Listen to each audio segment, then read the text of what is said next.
All right. Well, good morning, everybody. Thanks for taking the time. Today, we are going to talk about planning for recovery. Apologies for the delay getting started a few minutes late here. For those of you that are new, my name is Mike Reich. I'm with DataContours. Talk a little bit about who we are here in just a sec. But some housekeeping.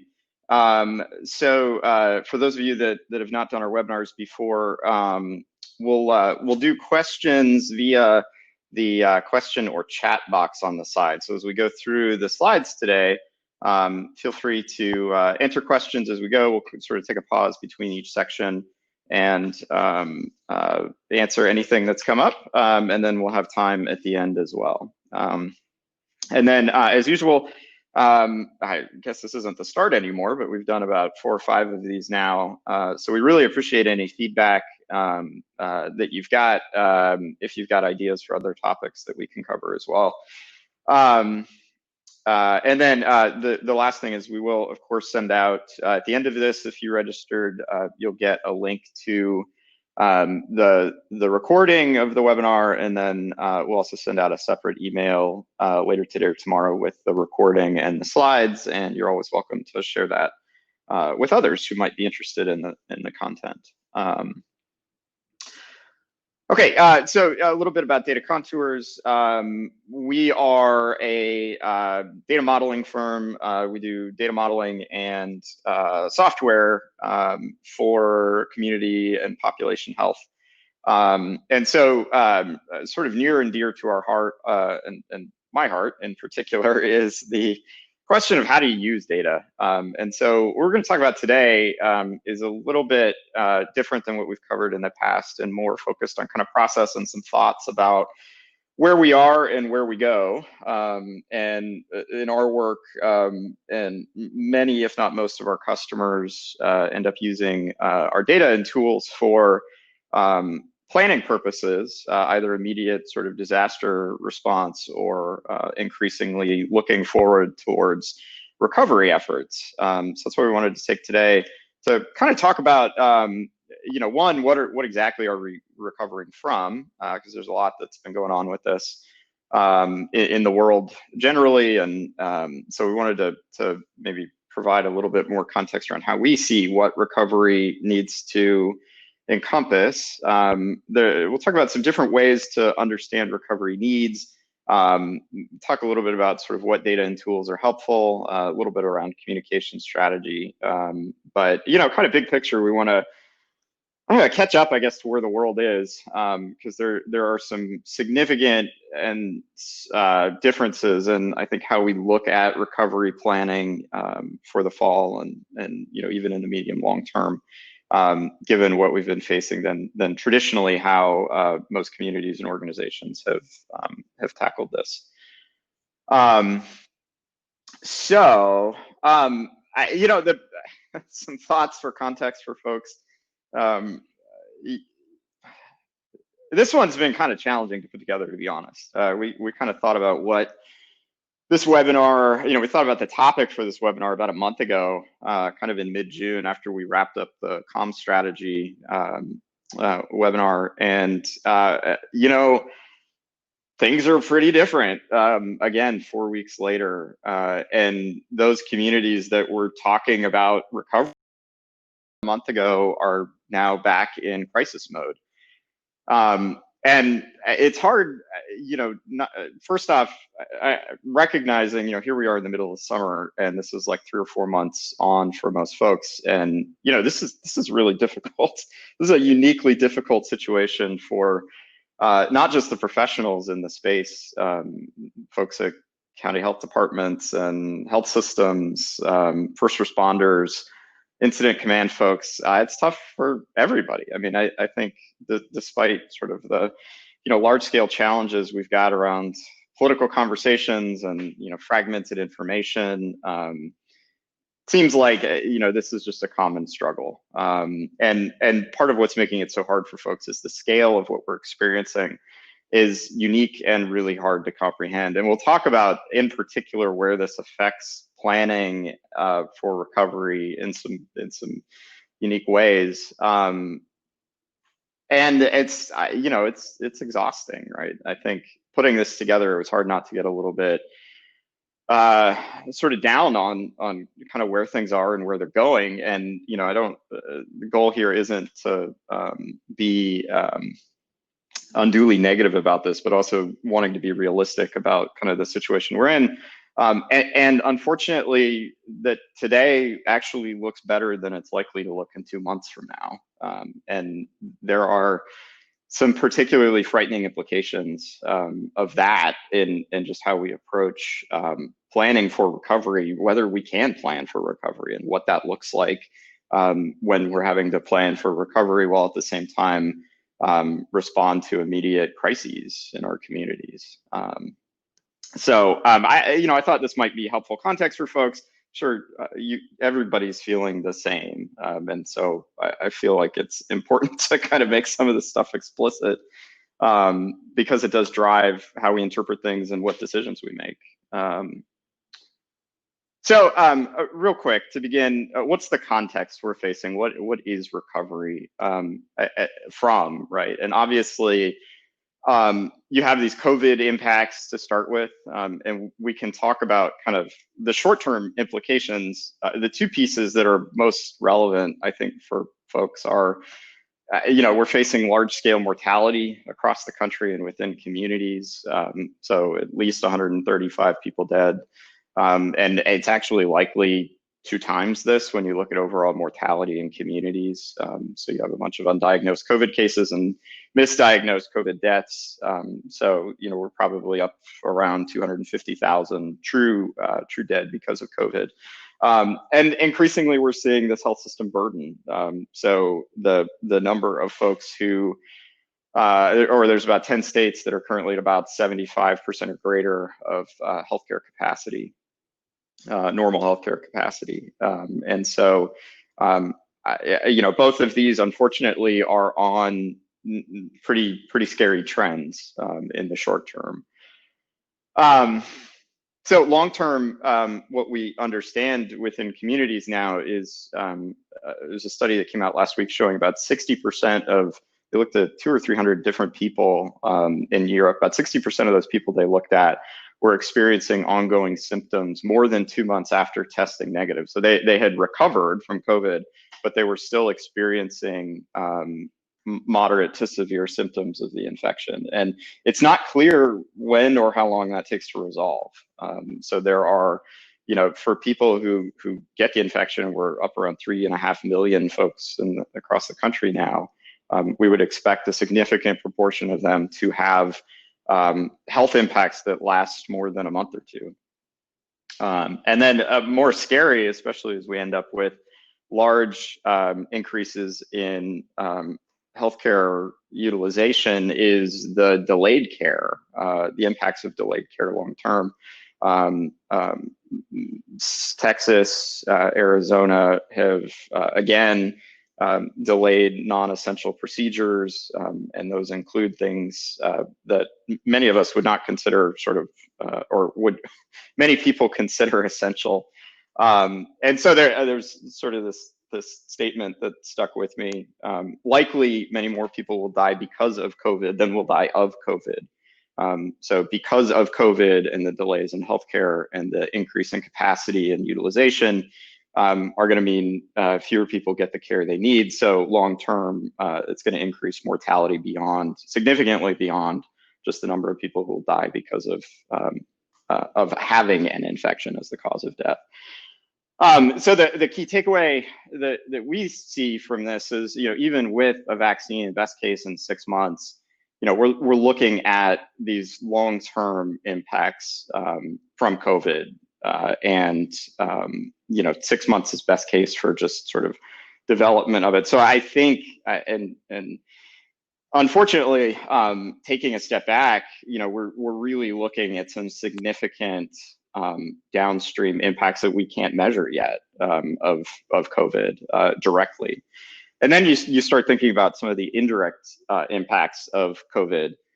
So if you start thinking about economic impacts, short-term unemployment is the worst in 100 years.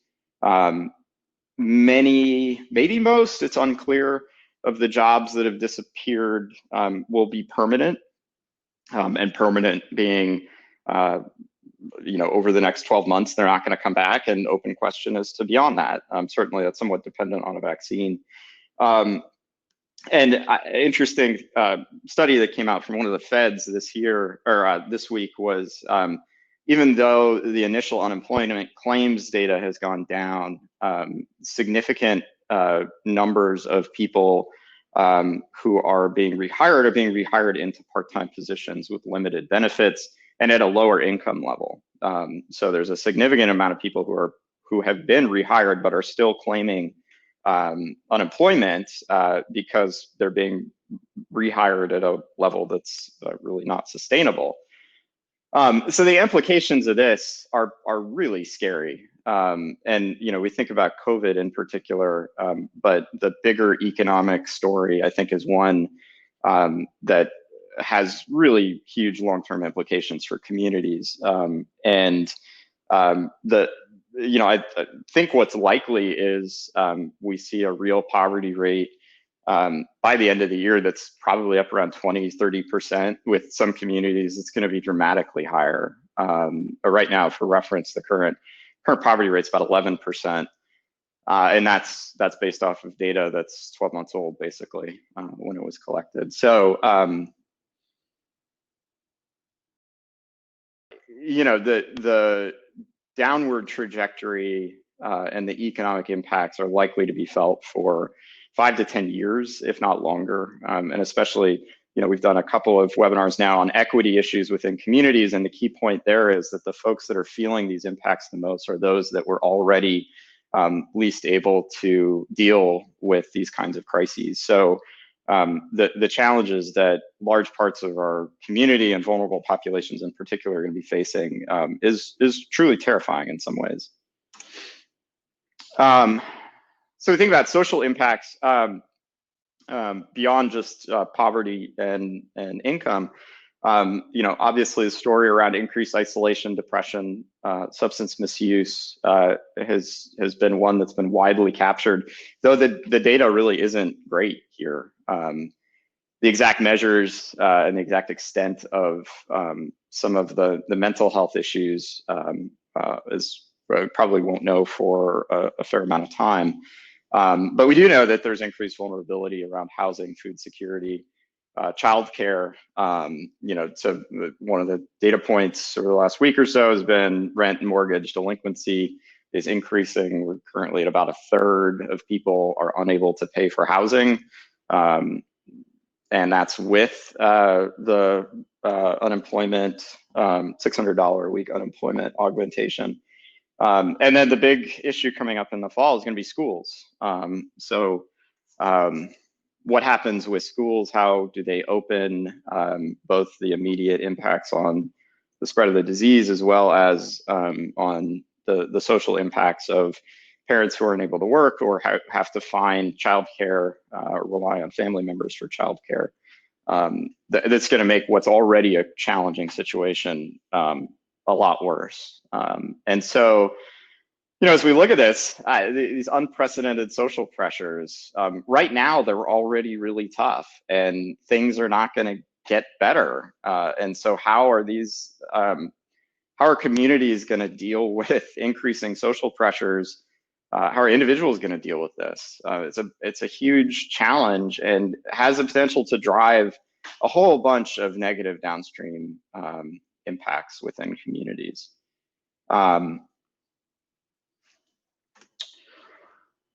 As I think about recovery, there are some particular challenges to any recovery, and in this situation in particular, that are worth drawing out because they're going to have an impact on planning in particular. So there's this severe tension between economic and health priorities, and unfortunately, it's increasingly clear that this is a zero-sum game. Though mask wearing, if we could get universal adherence to mask wearing, that certainly would have a dramatic impact on the virus and the spread of the virus. But unfortunately, some of the most effective tools for controlling the health impacts have been also the most damaging economically, and also the ones that are, again, most effective. So shutting down businesses or shutting down schools is really, the most effective policy tool, unfortunately, and it's also the most destructive economically. And so there's this tension between, it's almost a game of whack-a-mole. When you're addressing one issue, you're creating another. And compounding this is this challenge, and I feel like there's kind of an existential challenge here as well. But largely improvements we've seen in the data around COVID, jobs, et cetera, are ephemeral. They're likely due to collection issues or policy, near-term policy choices, which are hiding the true state of reality. And so the numbers don't match with what we feel or what we see within our communities. And I think that, one of the best two examples come to mind. One of them is obviously with COVID, where, we see this downward trend in infections, and then things go back up. And now we're at this plateau, apparently.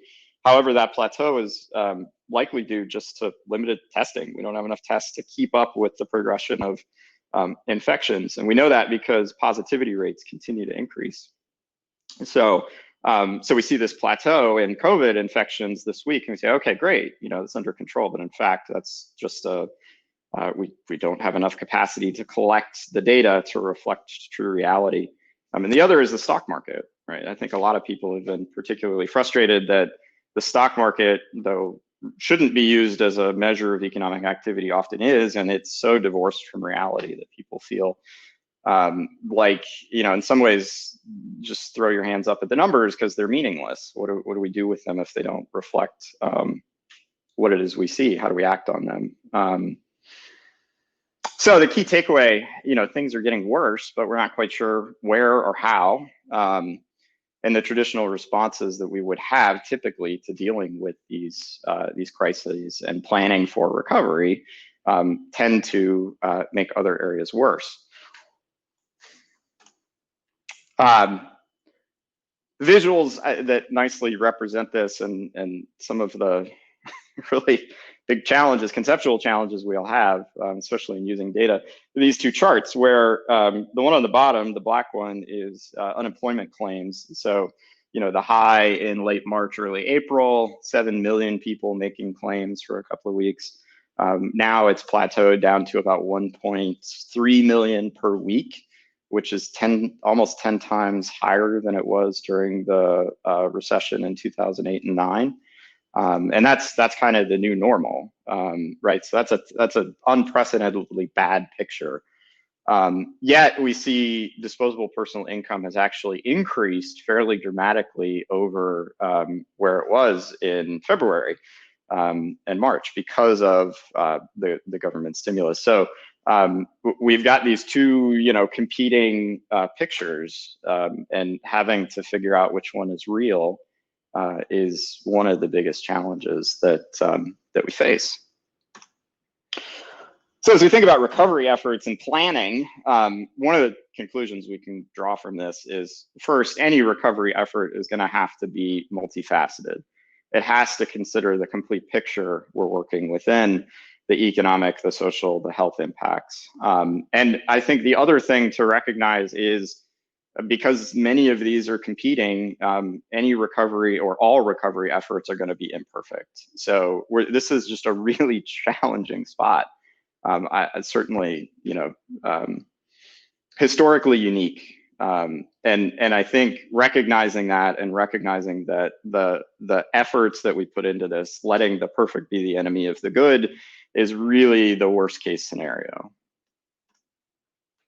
So in thinking about planning, I think it's worth kind of looking at what the traditional response model might be, or a traditional response model. Certainly there's a number of these, but one of the ones we've seen a lot of, especially working with health systems and communities around needs assessments and implementation planning, can be useful to kind of reflect on why this might not be adequate for where we are. So this will look familiar, I think, to a number of you.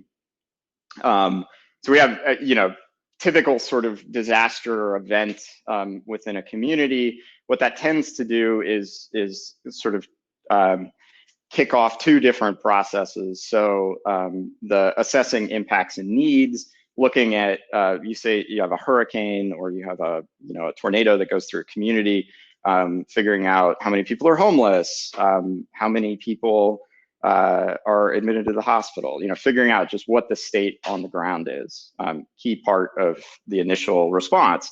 And then thinking about resources and assets within the community, what can be brought to bear, how do we begin to, what are we working with to plan for recovery, and then use those as inputs into a recovery plan, and then move to a coordinated response within a community. And then finally, the evaluate and measure impact, especially as you're thinking about long-term recovery in particular, not just response, but recovery. You want to be looking at how well the community is progressing along a long-term path. And so this is linear, obviously, but often is in multiple phases and can be cyclical. But it tends to follow, sort of input or cause, some sort of initial assessment, planning, and then action. So, it doesn't work right now particularly well. And I think the big challenge is because we've got so much going on. I mean, fundamentally, that model assumes you have a one-time event that then stops, and then you can plan, and you have time to assess, and you have time to focus on, emergency response to address the immediate issues, but then you can begin to take a step back, think about what long-term recovery looks like, begin to build your coalitions, your stakeholders, move into implementation planning, and then you have a long tail of time to focus on recovery. And the challenge with the last 4 months is literally week by week, it feels like there's a different emergency. I mean, we talked to a number of organizations at the beginning of June who felt like they were done with COVID. They were shifting to think about community response or community recovery, and what some of these bigger questions around structural barriers were. And then, last week, talked to them again, and they're like, nope, we're right back to where we were in April, thinking exclusively about COVID response. And so this whiplash throws that traditional planning process out the window, because the event it doesn't stop, it's continuing to go. And so as we think about what recovery planning efforts need to look like, I think first and foremost is recognizing that over the next months, 6 to 12 months, it's likely to be this same cycle of emerging crisis that we begin to see, that we have to deal with, and then that we have to we hit another trough, where in some parts of the country where we are today, where it's actually better than it was, but we can see coming into the fall, it's likely to be more challenging. So it's hard to communicate, I think, and for a lot of folks to really take a step back and understand how much this throws that recovery process out the window. And the question of what do we do instead, we'll talk about in the last half of this. But the changing needs and the scale and pace of this is really unprecedented, and scope, honestly. I mean, we're talking about large parts of society which have or will be impacted in dramatic ways. And something that most organizations haven't planned for. It's not, the pandemic scenario plan, if it existed, I don't think really covered the range of things that we've seen happen in reality. And the things that were addressed need fixing again, right? I mean, COVID is a good example of where shifting focus away from COVID response too early to address the economic challenges, in fact, made COVID worse. And there was enough of a delay that we didn't see that within a lot of communities quickly enough to act.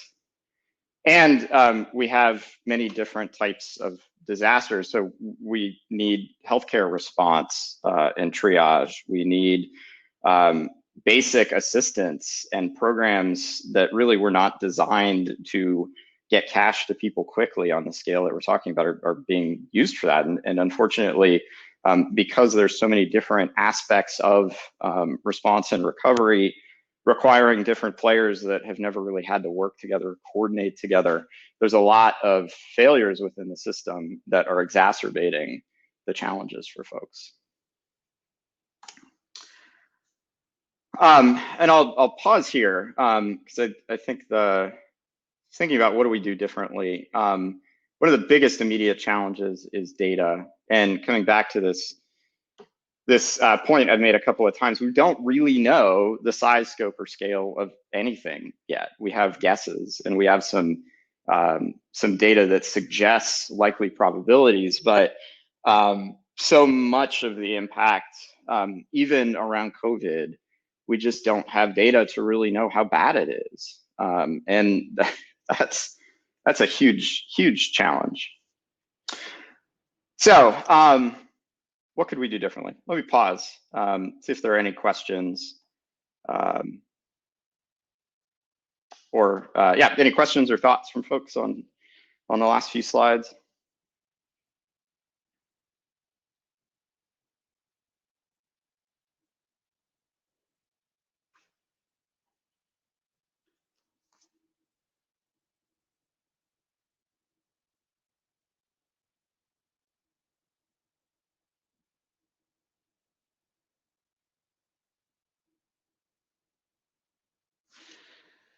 Okay.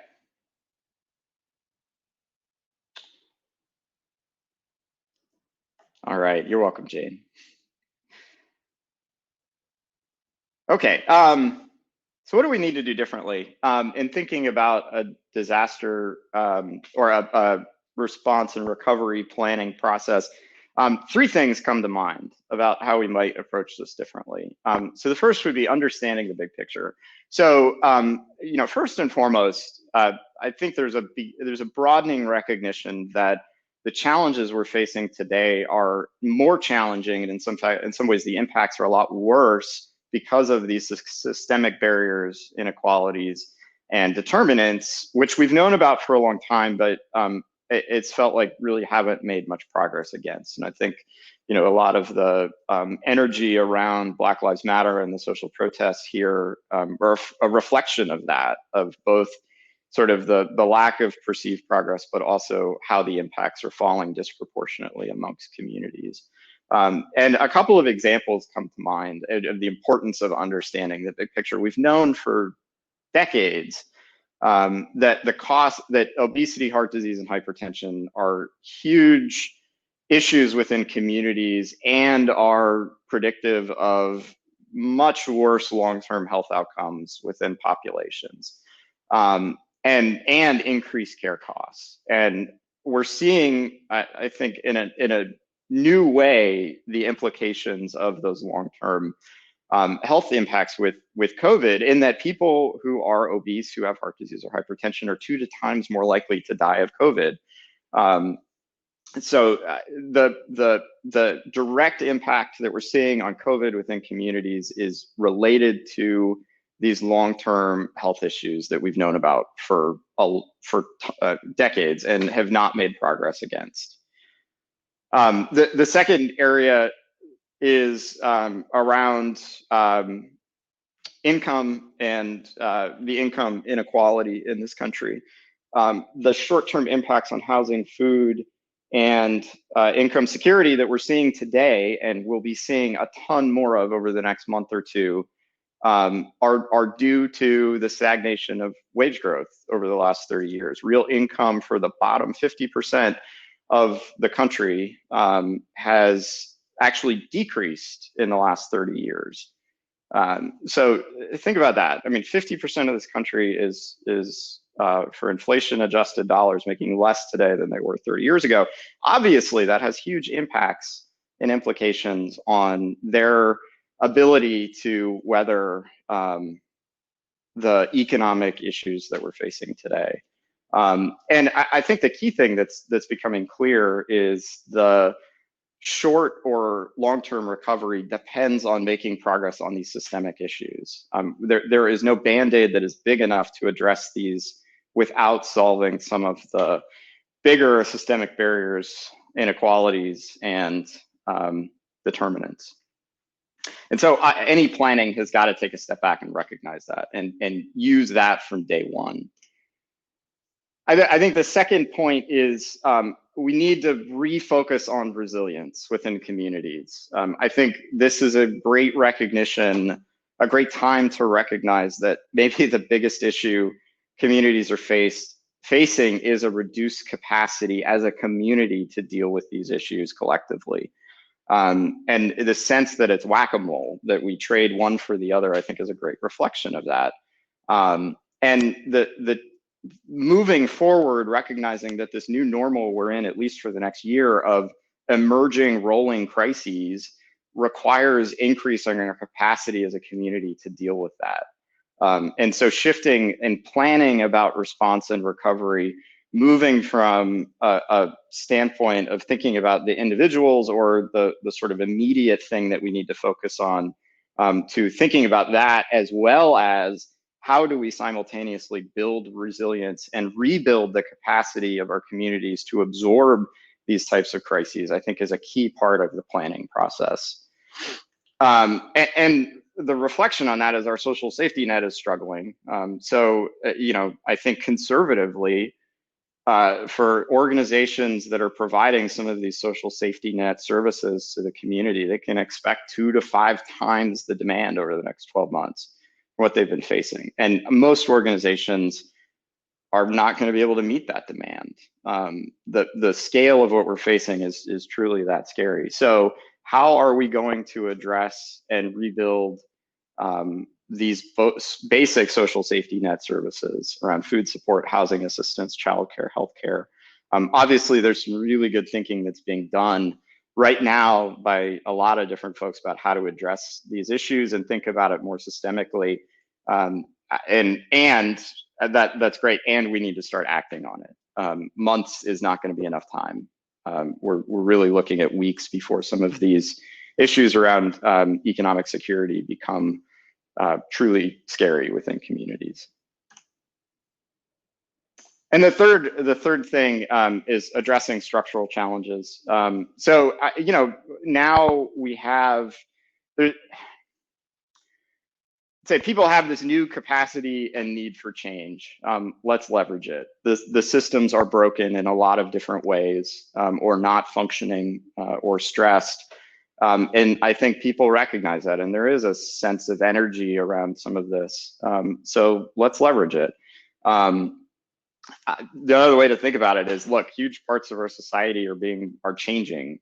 You think about the way that work is being done today versus where it was being done 4 months ago. I mean, this is revolutionary in a lot of ways for how businesses operate within our community, and the implications of that are huge. So how can we leverage those changes to create opportunities and make progress against some of these structural issues?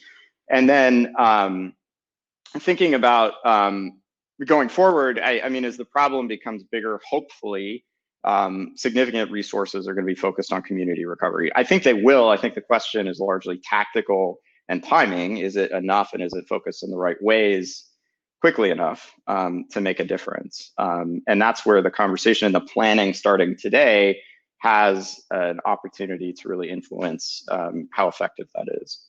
But I think the key thing in thinking about all of this is, what does that multifaceted approach look like? So any planning for recovery has to include folks who are going to be focused on any one of these particular areas, either the health, the social, or the economic implications and impacts.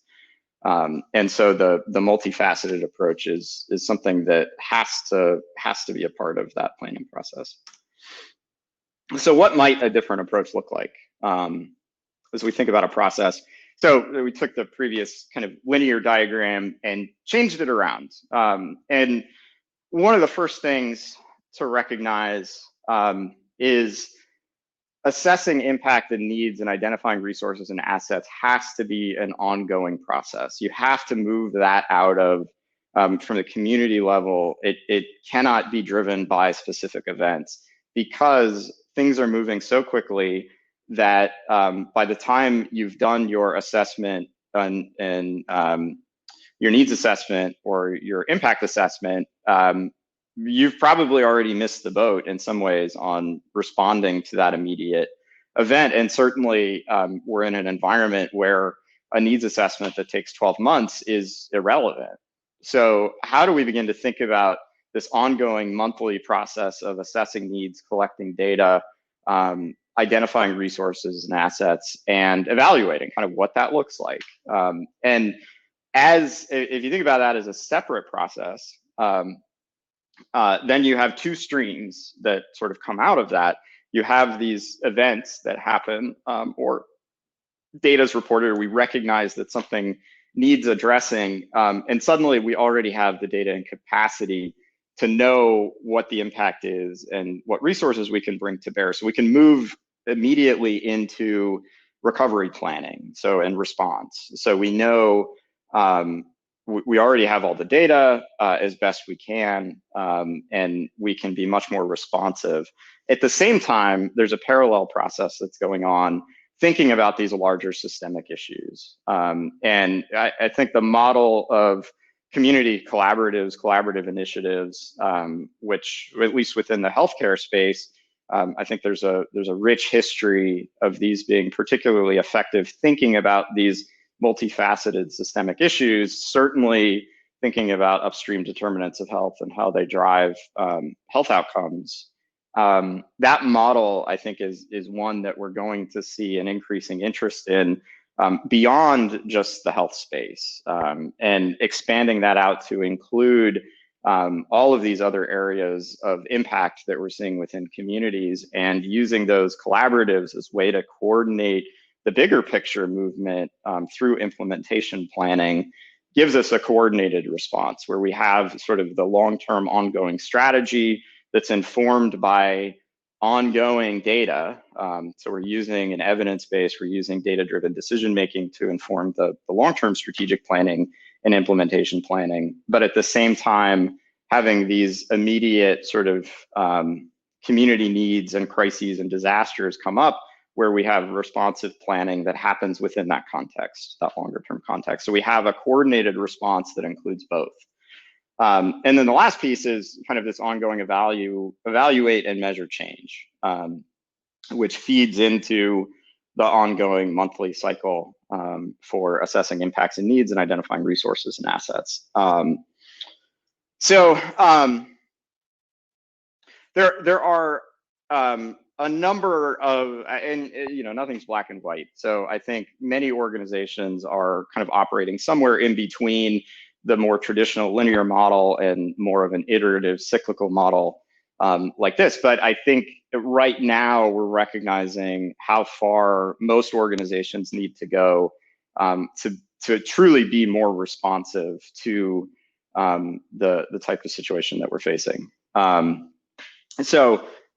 couple of key thoughts in how you move your organization. First, focus on process rather than deliverables. The goal is you've got a process that's responsive and can address these unseen and unexpected needs rather than evaluating the current state. Really, the process itself, what the process looks like, is maybe less important than having a process which is focused on constant learning and evaluation and response. The second thought is stakeholder collaboration is essential. I think we're recognizing, and as the impacts become greater and social services become more strained, the collaborative response within the community, including CVOs, including health departments, including health systems, including other government agencies, is key. I don't see how we do this without more of a collaborative community-based focus. And figuring out exactly how that happens, how we do things like data sharing, how we do things like service alignment across historically siloed organizations is probably the near-term challenge for folks to figure out. And then from a data standpoint, thinking about and getting your organization to move planning from evaluating the past or the current state to thinking about the future is probably the most important thing. We didn't talk explicitly about this, but most data that folks rely on for recovery planning or for needs assessments or for identifying vulnerable populations is largely irrelevant today. The stuff you're going to be getting typically from, ACS from the census, from CDC and BRFIS around community health outcomes. That data was collected at best in 2019. And so for, any number of reasons, it's not going to provide a complete picture and potentially an inaccurate picture about what is happening on the ground. So thinking about alternative ways of doing data collection, focusing on more leading indicators that are more responsive to week-on-week changes. The shift, for example, from looking at a monthly unemployment rate to a weekly unemployment claims number is a good example of how you can start to rely on different data sources that may be more frequent. But more importantly is thinking about projection and modeling going forward. One of the things we like a lot about one of the unintended good consequences of COVID has been this explosion of really good modeling and visualization tools for projecting where the disease might go, and an increasing understanding and awareness of these types of tools within organizations. And so we would really encourage folks to be thinking about how they can take that same approach to looking into the future under different scenarios to help with and inform that recovery planning process. And specifically, because we've heard this a lot, folks are beginning to think about how to do needs assessments differently in particular. So again, first point around a needs assessment is a one and done report that goes out the door is really not that useful anymore. I mean, it's out of date within a week or two, unfortunately, of when it's published. And so thinking about how you can create a process to put out lighter weight analysis or data more frequently rather than a big heavy report once a year, I think is a huge need and opportunity within organizations. In particular, thinking about higher level, some of these big structural challenges and barriers within communities. There's been a lot of work over the last couple of years on some of these holistic frameworks around well-being and around community health and vitality, and in trying to bring together all these hundreds of individual indicators that we tend to look at into a coherent framework that gives you a big picture sense of where things are going. So the one that we've got the most experience with and have used a number of different times within community health needs assessments is the 7 vital conditions. And this is a way of bringing those 200 or 300 indicators into 7 categories, which are really reflective of those bigger structural requirements and barriers within a community. So they're a great way to give you an analysis framework to kind of marry the immediate indicators around crisis with the larger sort of progress that you're looking for. And then going forward, I mean, I think any needs assessment needs to explicitly include scenario modeling around social determinants. So understanding your current poverty level is not good enough. You need to be projecting out to what the poverty level is likely to be in 12 months under different scenarios, and then tailoring your recommendations and implementation planning based on those scenarios. And so, we've seen this with COVID, but expanding the modeling capability around COVID capacity to include social determinants, I think, is a opportunity and requirement going forward. And then the last thought is improve data sharing, and in particular, what you rely on. Often, I think there's been a tendency to want to be conservative with the data that goes into a needs assessment.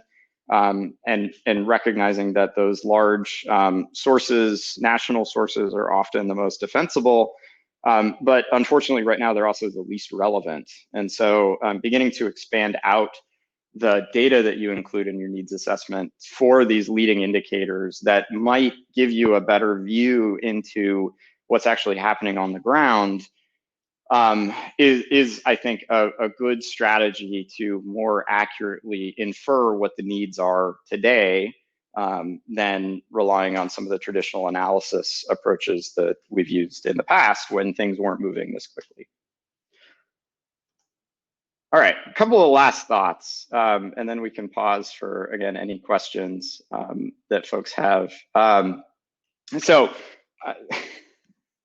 how concerned for the, we were talking about this all week with various folks. Takeaway, how concerned about the fall are we? Pretty concerned. Almost nothing is likely to get better at this point. So in some ways, you can look at mid-July, as scary as it is, as a good point. Biggest downside risk, and the thing that really keeps us up at night, is this question over unemployment insurance income, the additional 600 per week. I don't think people realize how much this is keeping the bottom from falling out within communities. I mean, this literally is the thing that's keeping millions of people from being hungry and homeless, and it's scheduled to expire in 8 days.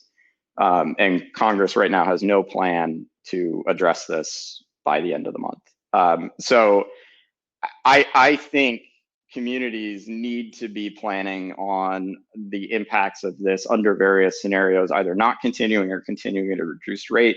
Because again, this has the potential to dramatically increase, like 2 to 3 times the number of people who are seeking out services within a community.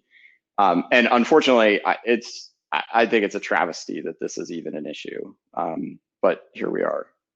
The other thing is COVID dynamics are likely to get significantly worse, unfortunately. And the reason why is based on the current rate of infection growth within communities. To replicate what we saw in New York, that nice curve that came down in April and May, we'd need 8 to 10 weeks of total shutdown nationwide. And that's just not going to happen, unfortunately. So because it's not going to happen, the implications are this curve increases and continues to increase because we're not doing anything to bring it back down. So any plateau we're seeing is just a limitation on data. It's not actually a limitation on infections.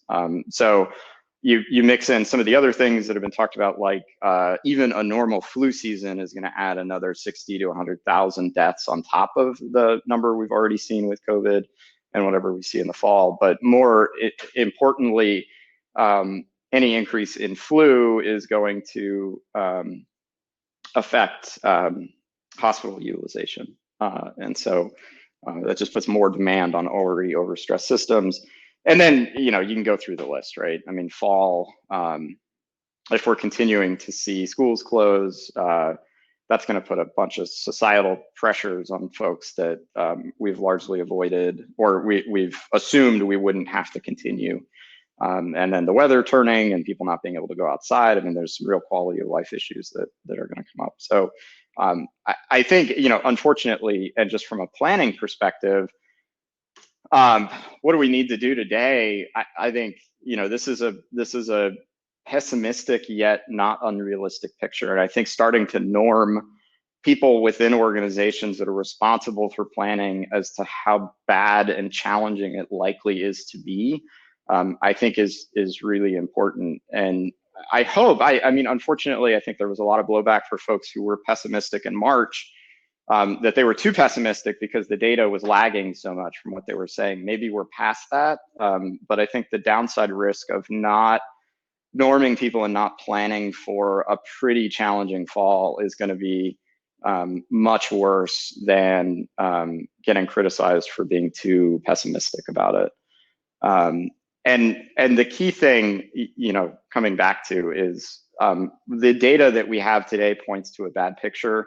And we know that data is incomplete and probably too optimistic for where things actually are, especially around the economic indicators.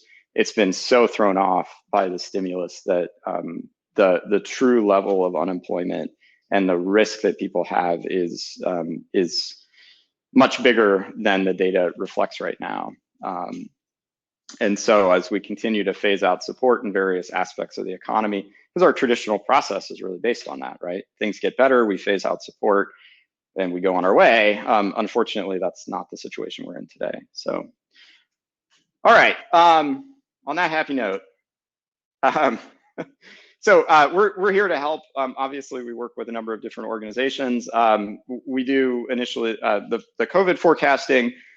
Later this month, we're also going to be launching a community impact report and model that it has some of this scenario planning and projections around unemployment, poverty, and other social determinants down to the city, county level. We can go down to neighborhoods even. And we're pretty excited about this, and certainly I think it has the potential to provide some really key missing information for folks who are looking at planning over the next 3 to 6 months. And then obviously, we're happy to provide analysis and support however we can. So feel free to reach out. And with that, happy to take questions here for the remaining time, if anybody has questions.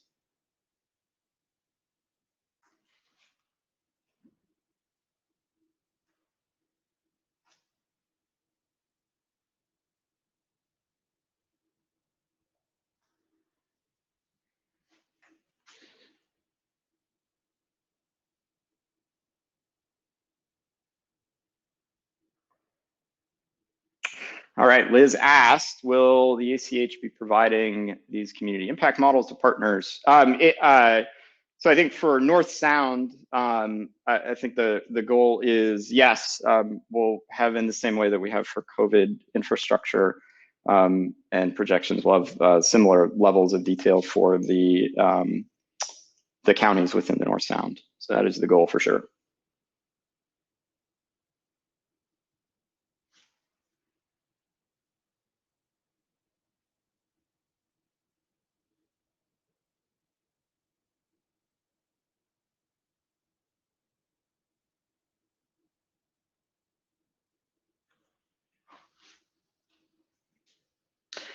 All right, any other thoughts or questions? Give folks a little bit more time here to get those in.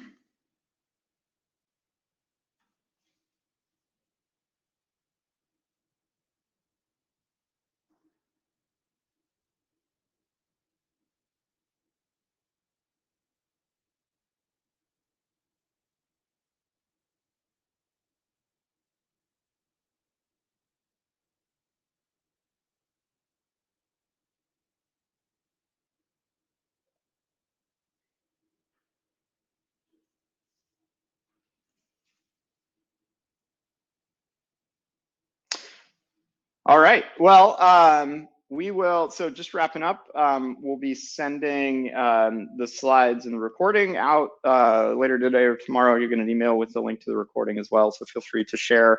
We'll also be doing, I think, some more practical content, both on the blog as well as potentially some webinars around this response model and thinking through some of the data implications. There's a lot of work that's coming out around the vital conditions that we're excited about that we'll be sharing as well. So, would love any questions y'all have about kind of implementation strategy or needs assessments, or if there's particular areas where we could do a deeper dive to answer questions or talk about different analysis techniques. We'd love that feedback as well. So finally, yeah, thank you all for taking the time. Again, this was a little bit of a hard one to put together, but I feel optimistic overall that folks are thinking about the right challenges and certainly seeing movement in the right directions. So thank you all, and hopefully we'll hear from you soon.